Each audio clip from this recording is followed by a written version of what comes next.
मेरो प्यारो मित्रहरू, आज म दार्जिलिङदेखिको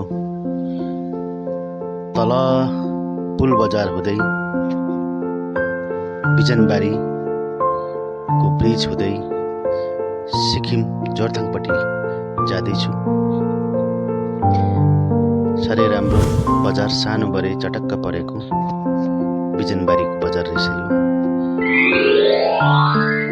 र साथीहरू हेर्नुहोस्, म अहिले जोरथाङ ब्रिज आइपुगेँ। आजको टुर लामो थियो। दार्जिलिङ बङ्गालदेखिको म सिधै सिक्किमतर्फ लागिसकेको छु।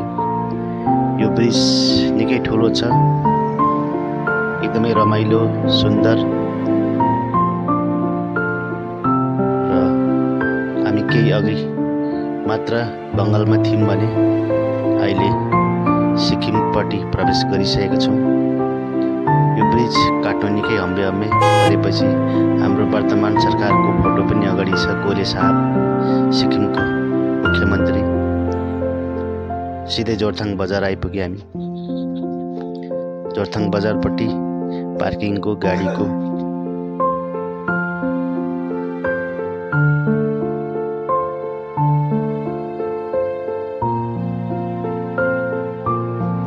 जोरथाङ बजार फुलै सजाएको रहेछ।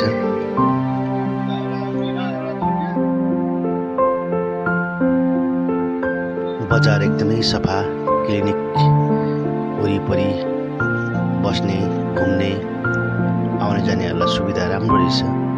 हेर्नुहोस् कति दामी आई लभ सिक्किम पनि लेखेको तपाईँले हेर्न सक्नुहुनेछ। र सिक्किमलाई हामीले मान्नुपर्छ, किनभने यहाँको आम मान्छे पनि एकदमै कन्सियस भएको देख्न पाइयो। एउटा महिला भुइँमा पत्ता थिएन भनेपछि मैले पनि एकछिन घुमेको। अब चाहिँ भने मलाई पार्किङको जरुरत पर्छ, किनभने म साह्रै थाकिसकेको छु। बिहान 5:30 बजीदेखिको गाडी कन्टिन्यू चलाइरहेको छु। दार्जिलिङ भएर बङ्गाल हुँदै सिक्किमसम्म प्रवेश गर्दा अहिले 12 बजिसकेको छ। र मलाई पार्किङ पनि मैले पाएँ। र यस होटेलमा खाना चिया खाइसकेपछि तपाईँहरूलाई यहाँ माथिबाट चाहिँ यसरी जोरथाङको बजार देखाउन गइरहेको छु।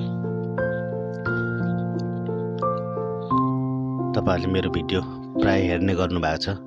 म नयाँ जग्गाको यसरी तपाईँहरूलाई जानकारी दिने गरेको छु। आज पनि यसरी दार्जिलिङको पुल बजार हुँदै सिक्किम जोरथाङसम्मको मैले जानकारी दिएँ। र यो पार्किङ यस्तो छ।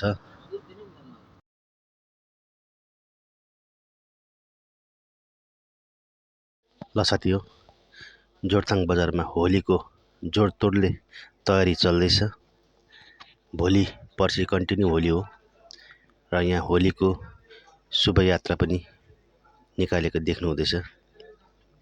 र आजको लागि यति नै साथी हो। फेरि भेटौँ। सबैलाई नमस्कार।